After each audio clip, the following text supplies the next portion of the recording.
Imagine for a second if George Washington ran for president today. What would it be like?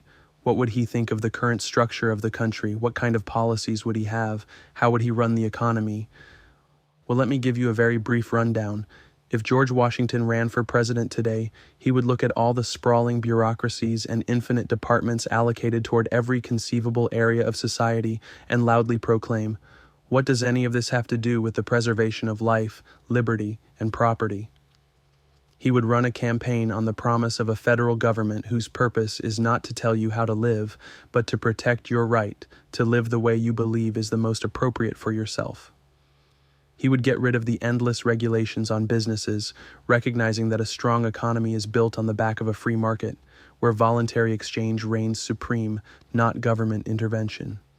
He would shrink and eliminate countless arbitrary and wasteful departments of the government and focus instead on departments designated toward maximizing the security of liberty for all Americans.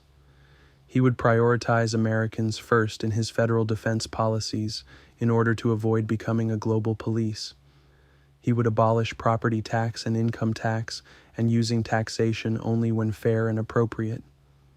He would end mass government surveillance and restore the meaning and value of the phrase law and order to stop actual enemies, foreign and domestic, to keep our nation safe.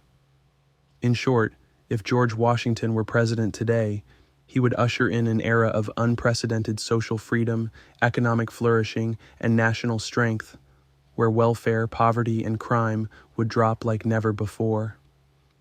Please subscribe to my YouTube channel if you believe we need another George Washington in office. The link to my channel is in my bio.